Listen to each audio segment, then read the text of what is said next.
Looking back now, it began the night I came home and found the lock changed. I knew something was wrong the second I stepped onto the porch. It was just after midnight. I'd just gotten off a flight from Dallas, and I was running on fumes. My duffel bag felt like a cinder block dragging behind me. I went to unlock the front door, and the key jammed. I tried again. Jiggled it, pressed in harder. Nothing. Third try, I flipped on the flashlight on my phone and stared at the lock. It was new, bright chrome. Definitely not the one I left behind 2 weeks ago. I just stood there for a second, staring at my own door like a stranger. My body was aching from the trip, 14-hour shifts, back-to-back client meetings, sleeping in airports, and now this. I didn't yell, didn't bang. I just backed down the steps and got in my truck. I could have gone to a hotel, but something told me to head to my parents' place across town. I hadn't told them I was landing that night, but they always left the porch light on. As soon as I pulled into the driveway, I saw silhouettes through the front window. Laughter, TV light, someone clinking a bottle. I walked in without knocking. Travis was stretched out in Dad's recliner, shirtless, drinking a Heineken, swiping through pictures on his phone. "Yo," he grinned when he saw me. "Check this out, man. Maldives. You ever seen water that blue?" He turned the phone toward me. Overwater bungalow, hammocks, some spa built into a cliff. My mom was on the couch, nodding like she'd just come back from a church retreat. I looked over at Dad. He was in the kitchen cracking open another beer. He smirked. "Your house paid for their fun." Quick note, before listening, share which city or country you're watching from. I didn't say anything, just stared at him. I was too tired to blow up, too numb to process it. So I smiled, a tight, sarcastic little smile that barely moved my face. Dad didn't like that. His tone changed fast. "What's so funny?" I still didn't answer. I looked at Travis again, who was already scrolling to some pic of him, eating lobster on a boat like he'd earned it. My blood was boiling, but I kept it in check. I turned around, walked to the door, and picked up my bag. "Where the hell you going?" Dad asked. I didn't stop. I didn't say a word. Just walked out and let the screen door slam behind me. I drove around for hours that night. Slept in a gas station parking lot with the seat tilted back and the windows cracked. My back was wrecked the next morning, but I still didn't call anyone. Didn't ask questions. I already knew the answers. See, growing up in Spokane, I learned real young that in our family, fairness didn't mean equal. It meant Travis got whatever he needed, and I was expected to figure the rest out. We lived in this middle-class neighborhood on the north side. Nothing fancy, split-level house, patchy front yard, chain-link fence that leaned like it had arthritis. My parents always said we were lucky. "You got a roof and a hot meal," my dad liked to say. Like that covered everything. But when Travis started struggling in school, suddenly the whole family's energy shifted. "He needs more support," Mom said. "He's just wired different." By the time I was 14, it was clear. I was the backup plan. If something needed fixing, lifting, paying, driving, my name was on it. While other kids were playing football, I was bagging mulch at the hardware store. Saturdays, I worked warehouse docks with guys twice my age. Weeknights, I stocked shelves till 2 a.m., then caught a few hours before school. Mom said I was so responsible. Dad said I was built for the real world. Neither one ever said thank you. When I turned 16, I bought my first car, a rusted-out Corolla that stalled if you turned too sharp. Paid for it myself, saved every dollar. A year later, Travis turned 17 and woke up to a brand-new Ford F-150 in the driveway. Big red bow and everything. Dad slapped the hood like it was a damn prize cow. "Every young man needs a truck," he said. I didn't say a word, just stared at the payments taped to the fridge with my name nowhere near them. Travis lasted 6 months in community college before dropping out. "Not his thing," Mom explained, like college was a pair of jeans that didn't fit. Me? I had to claw my way into community college just to prove I was more than a labor mule. I took classes in the morning, worked construction in the afternoon, flipped burgers at night. I'd come home too tired to eat. Just collapsed on a mattress in my apartment above a tire shop, feet still dusty with drywall and grease. They never came to see it, not once. Even when I finally saved enough to rent a real one-bedroom, I didn't tell them. What for? To get another backhanded, "You sure you can afford that?" The truth is, they never saw anything I did as success, just luck or coincidence. Meanwhile, every time Travis scraped his knee on life, They were there with a patch and a popsicle. DUI, lawyered up. Fired from a job, Dad called in a favor. He even tanked my shot at a foreman role once so Travis could get an interview. Didn't even tell me until I found out secondhand. And still, I kept pushing. I got my HVAC cert. I passed night classes in business finance. I started doing side gigs on weekends, gut rehabs, flips, even a couple property management deals. I was finally pulling in enough to start thinking long term, maybe even buy. Meanwhile, Travis was still boomeranging between jobs like a damn yo-yo. Dog walker, mobile DJ, real estate assistant. Every time he screwed up, the whole family just reset the board so he could play again. When I moved into my own apartment at 18, I told them, I'm good. I've got this. Mom cried like I was abandoning them. Dad said, you'll be back. Travis took my old room, put up band posters, and let the cat piss in the closet. But I didn't go back. I built a life brick by brick, paycheck by paycheck. Not a single one of them ever offered help. And I didn't ask. Not once. I figured if I could survive the way I grew up, I could survive anything. Even them. A year after moving into that crummy apartment, I drove past a foreclosure sign in a quiet neighborhood over by 5 Mile. Brick ranch, 3 beds, needed work, but the bones were good. The kicker? It sat less than 2 blocks from where my grandpa used to live before he passed. I pulled over, called the number on the sign, and made an offer that night.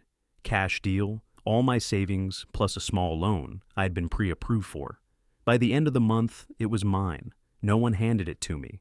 I worked for every nail and screw that went into that house, ripped out old drywall with my bare hands, sanded the hardwood down to fresh grain, built a raised garden in the back with lumber scraps from a contractor buddy.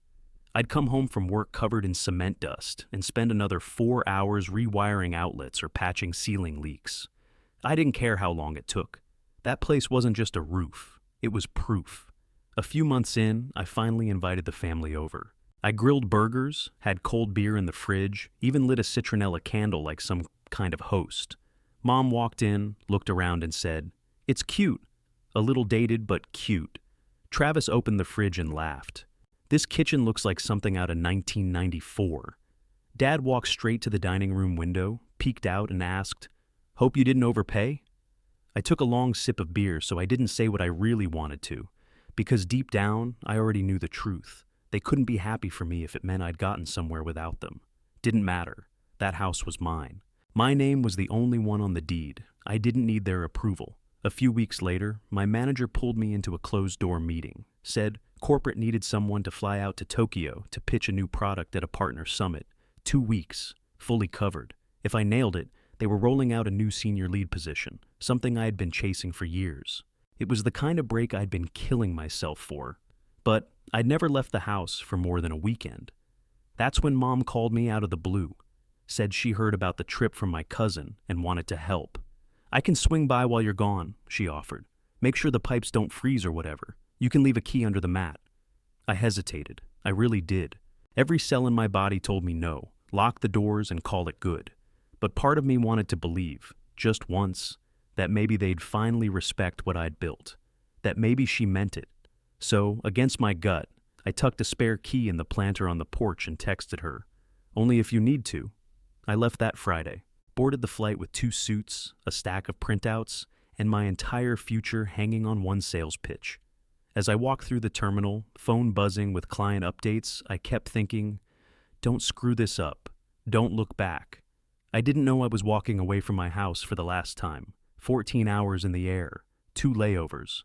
3 days straight of back-to-back pitches, factory tours, and late-night drinks with partners I barely understood. I got off that final leg from Seattle like a damn zombie, every muscle screaming. I didn't care. All I wanted was to take a hot shower, throw on sweats, and pass out in my own bed for 12 hours straight. This was the night it all came crashing down. I pulled up to the house around 11. No porch light. Weird, since I always left it on for security. Figured maybe the bulb blew. I grabbed my duffel and walked up the steps, dug my key out of the side pocket, shoved it in the lock, and nothing. Wouldn't turn. I pulled it out, tried again, slower this time. Still jammed. I crouched down, hit it with the flashlight on my phone. It was a whole different lock. Brand new, polished, not mine. I stood there in the dark, heart thudding, stomach twisted into a knot. This wasn't just, I forgot to lock the door. This was someone changed the lock. While I was gone, I called my dad. He picked up like I'd called to ask about the weather. "You back in town?" "Yeah," I said, voice tight. "My key doesn't work." There was a pause then. "Come over. We need to talk." No explanation, no alarm, just that. I didn't ask questions.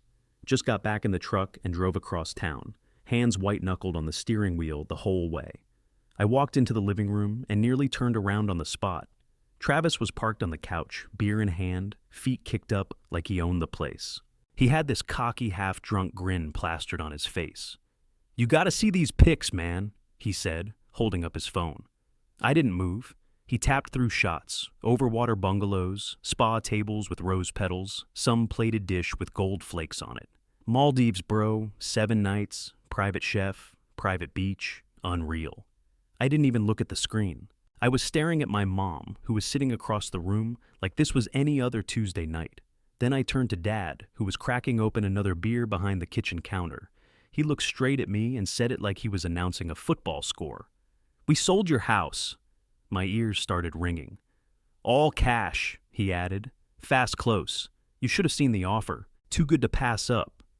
I just stood there, frozen. Couldn't speak. Couldn't even blink. "You what?" Dad took a sip of beer and shrugged. "It made sense. Market's high. You'll land on your feet." I looked back at Travis, who was still smirking, like this was all one big prank and I'd missed the punchline. "You sold my house?" I said, finally finding my voice. Mom jumped in like she was smoothing over a dinner bill. "It's not the end of the world. You'll find something else. And we use the money for something good." For Travis. He needed this trip. He's been going through a rough time. I was so far past anger I couldn't even see straight. My jaw locked. My whole body felt numb. They didn't just break into my place. They didn't just steal from me. They sold my entire life out from under me and spent it on a damn vacation. Mom leaned forward like she was offering life advice.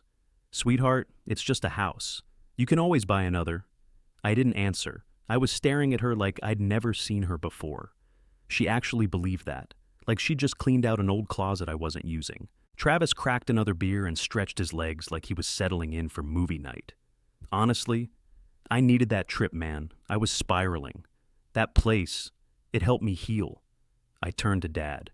"How'd you even pull it off?" He didn't blink. "We had a key. Your mom found the insurance documents and the deed in your file cabinet. We knew the layout, had your info. The rest was just paperwork." "You forged my signature?" I said. He shrugged. "It's not like we sold it to strangers. It was for the family." I stared at him, dead silent. He looked annoyed now. "You act like this is some kind of crime." "It is a crime," I said. "It's called fraud." Dad waved it off like I'd said I didn't like his cooking. "Come on, family doesn't sue family." That's when something shifted. I felt it. Cold and clean, like snapping a branch in half. I smiled. Tight at first, then real. The first real one all night. Not because I forgave them, but because in that moment I saw it all for what it was. That smile unsettled him. I could see it in his face. "What's so funny?" he asked, frowning. I didn't answer, just turned, walked out the door, and didn't look back. It was close to 1 a.m. when I pulled into Vince's apartment complex. I hadn't talked to him in months, but he opened the door in gym shorts and a white tee, hair sticking up, rubbing his eyes. "Jesus," he said. "What happened to you?" "I got robbed," I said, brushing past him. He raised his eyebrows but didn't press. Just grabbed a blanket from the couch and tossed it to me. "You can crash here."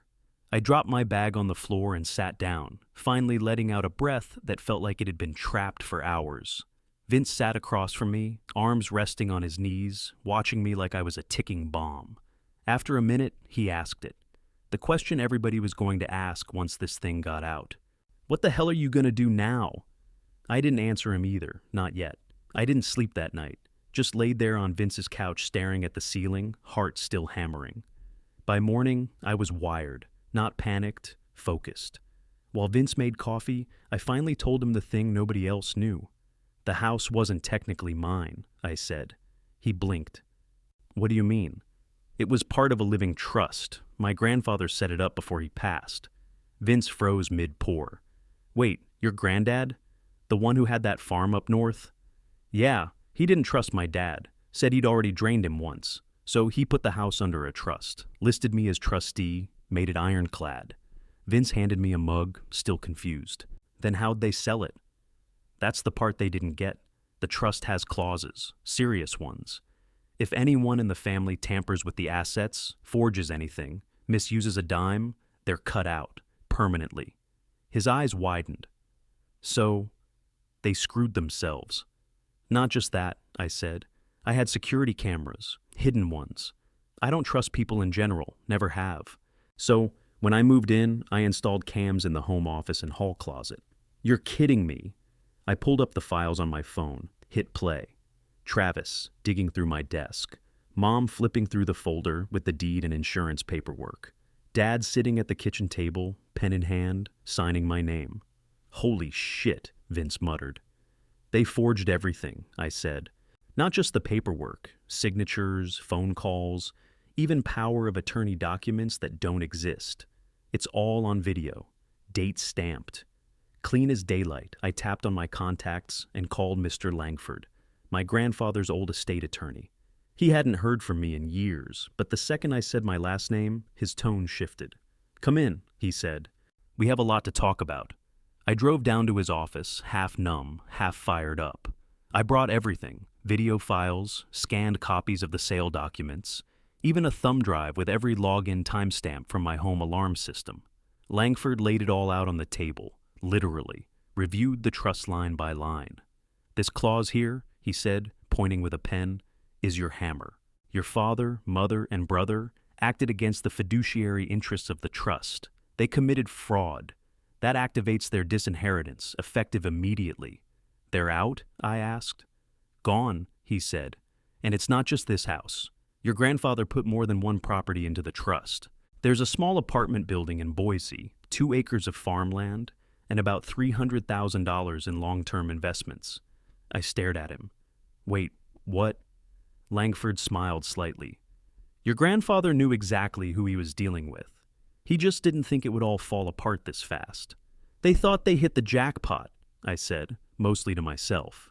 They just blew their only chance at it, Langford said, sitting back in his chair. Now it's yours, every last piece. Langford didn't waste time. First thing he did was reach out to the buyers, a young couple named Chris and Layla, who thought they'd scored a dream deal on a move-in ready home.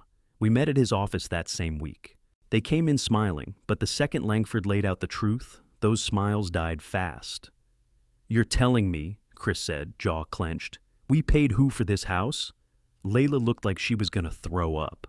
But the paperwork, there were signatures. We had a notary. Langford nodded. Forged. The sale was executed under false authority. The title transfer is invalid. You were misled.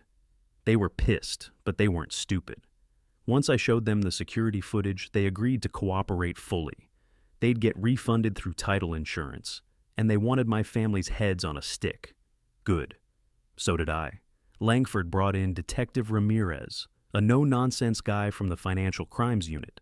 Square jaw, short fuse, and zero sympathy. I handed him everything, the camera footage, time-stamped documents, copies of fake forms, even text from my mom confirming she checked on the place. Damn thorough, Ramirez muttered, flipping through the flash drive. You got a real case here. Fraud, forgery, criminal impersonation, theft of trust assets. Will they do time? I asked. Jail's on the table. But even if it doesn't go that far, this is going to hit them hard. Public record, civil liability, restitution. Langford drafted the disinheritance letters the same day, formal, ironclad, and signed with the full authority of the trust. All 3 of them were officially out. Not a penny, not a property, not a loophole. But I wasn't done. I texted my mom. Family dinner, Olive Grove on 4th. Saturday night, just us, no drama. She responded with a thumbs up and a heart. They thought I was crawling back. Thought I'd forgive, maybe even beg them to let me keep a little piece of what they took. Instead, I rented out the private dining room, put up a projector, set out 12 chairs, my aunts, uncles, 2 cousins, All people who knew something was off but never had the full picture. They showed up late, dressed like they were going to church. Mom hugged me at the door like nothing happened. Dad patted my shoulder. Travis gave me that same smug look from the couch. "Glad you came," I said, leading them inside. Once everyone sat, I hit play. First clip, Travis pulling open my file drawer, digging through it like he owned the place. Second, Dad signing my name with my pen at my table. Third, Mom texting photos of my documents to someone off screen. The room went silent. Langford stood up and passed out copies of the disinheritance letters. Then he read the clause out loud. Any family member found to have misused or exploited trust assets shall be permanently removed from all present and future benefit. No exceptions. No appeals. They still didn't speak. Travis went pale. My dad just stared, mouth open like his brain glitched. Mom kept shaking her head like it was all some mistake. That's when Detective Ramirez stood from the corner, badge clipped to his belt, notepad in hand. "Just need a few clarifying details before I finalize my report," he said. Travis looked like he was gonna puke. I sat back, crossed my arms, and watched them squirm. Ramirez got what he needed. The DA moved fast. Fraud, forgery, theft. My family made it easy. My parents pled out, got probation and 200 hours of community service each.